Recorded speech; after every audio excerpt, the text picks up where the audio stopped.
आज हम लोग सीखेंगे किरण आरेख खींचने का नियम, क्योंकि आज के बाद जितना भी एक्सरसाइज आएगा उस एक्सरसाइज पर हम लोग को वस्तु और दर्पण दिया हुआ रहेगा और किरण आरेख द्वारा बनने वाला प्रतिबिंब के स्थिति और प्रकृति बताने के लिए कहा जाएगा। तो इसीलिए आज हम लोग सीखेंगे किरण आरेख खींचने का नियम। तो चलिए सबसे पहले देखते हैं कि अगर प्रकाश मुख्य अक्ष के समांतर आए तब उस प्रकाश का क्या होगा। तो चलिए देखते हैं। तो ये मेरा मुख्य अक्ष हो गया।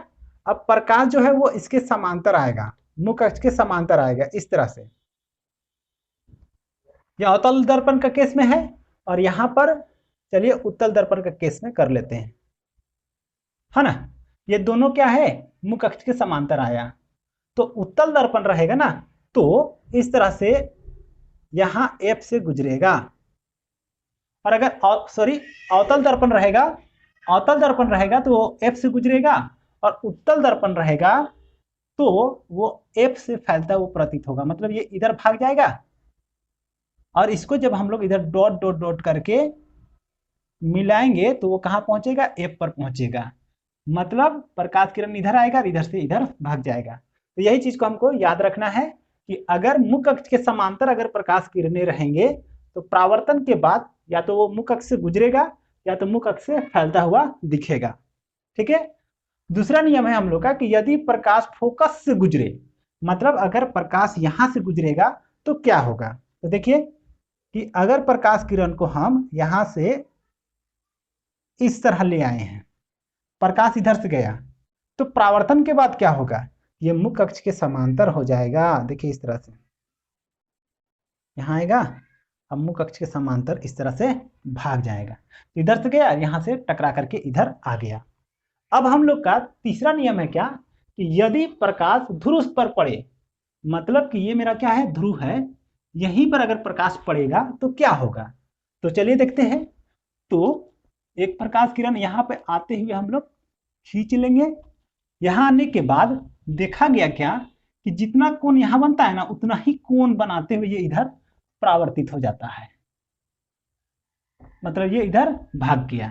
तो इसको हम लोग कहते हैं क्या कि ध्रुव पर पड़ने वाली प्रकाश किरणें परावर्तन का नियम का पालन करते हुए परावर्तित हो जाती है। कहने का मतलब यहां जितना बड़ा कोण है उतना ही बड़ा ये कोण बनाएगा और परावर्तित हो जाएगा। ये परावर्तन का दूसरा नियम है ना कि आपतन कोण और परावर्तन कोण बराबर होता है। तो इसीलिए कहते हैं कि पी पर पड़ने वाली प्रकाश किरणें परावर्तन का नियम का पालन करते हुए परावर्तित हो जाती है। अब अगला है हम लोग का कि यदि प्रकाश किरण वक्रता केंद्र से गुजरे, मतलब कि यहां से गुजरे, तो परावर्तन के बाद उस प्रकाश का क्या होगा। तो देखिए हम एक किरण आरेख खींचेंगे जो कि इसका वक्रता केंद्र से गुजरेगा। देखिए इस तरह से किरण आरेख खींचा गया जो कि वक्रता केंद्र से गुजर रहा है। तो कभी भी वक्रता केंद्र से अगर प्रकाश किरण गुजरता है तो वो दर्पण पे ना 90 डिग्री का कोण बनाता है। और 90 डिग्री का कोण कभी भी बनेगा किसी दर्पण के साथ में तो प्रकाश जो रास्ता से इधर जाएगा वही रास्ता से वापस आ जाएगा। तो इस तरह से हो गया हम लोग का दर्पण खींचने का 4 नियम, और यही चारों नियम का यूज करते हुए हम लोग आगे के एक्सरसाइज पे किरण आरेख खींचेंगे। एक बार इस पूरा नियम को एक बार फिर से मैं आपको बता देता हूं कि अगर प्रकाश मुख्य अक्ष के समांतर आएगा तो मुख्य अक्ष के समांतर आने वाली प्रकाश किरणें परावर्तन के बाद फोकस से गुजरेगा या तो फोकस से फैलता हुआ प्रतीत होगा। ठीक है। दूसरा बात है क्या कि अगर प्रकाश फोकस से गुजरेगा तो क्या हो जाएगा, मुख्य अक्ष के समांतर हो जाएगा। तो ये जस्ट इसी का उल्टा है कि मुख्य अक्ष के समांतर रहेगा तो फोकस से गुजरेगा और फोकस से गुजरेगा तो क्या, मुख्य अक्ष के समांतर हो जाएगा। बहुत ही आसान है। अब आगे क्या कहता है, और अगर प्रकाश ध्रुव पर पड़े तो ध्रुव पर अगर प्रकाश पड़ेगा तो क्या हो जाएगा, प्रकाश के परावर्तन का नियम का पालन करते हुए, मतलब ये जितना बड़ा कोण है उतना ही बड़ा ये कोण बनाते हुए परावर्तित हो जाएगा। अब अगला पॉइंट है क्या कि यदि प्रकाश वक्रता केंद्र से गुजरे तो ऐसा स्थिति में क्या होगा कि प्रकाश जो है वो दर्पण पर 90 डिग्री पर टच करेगा और 90 डिग्री पर टच करने के कारण ये इसी पथ से वापस चल जाएगा।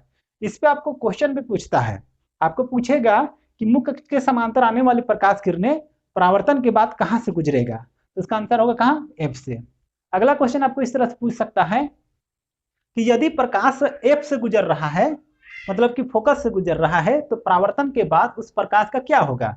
तो इसका आंसर होगा कि अगर एफ से प्रकाश किरण गुजर रहा है तो परावर्तन के बाद वो मुख्य अक्ष के समांतर हो जाएगा। अगला क्वेश्चन आपको इस तरह से पूछ सकता है कि अगर प्रकाश ध्रुव पर पड़ रहा है तो परावर्तन के बाद उस प्रकाश का क्या होगा। आपका आंसर होगा कि यदि प्रकाश ध्रुव पर पड़ेगा तो परावर्तन के नियम का पालन करते हुए प्रकाश परावर्तित हो जाएगा।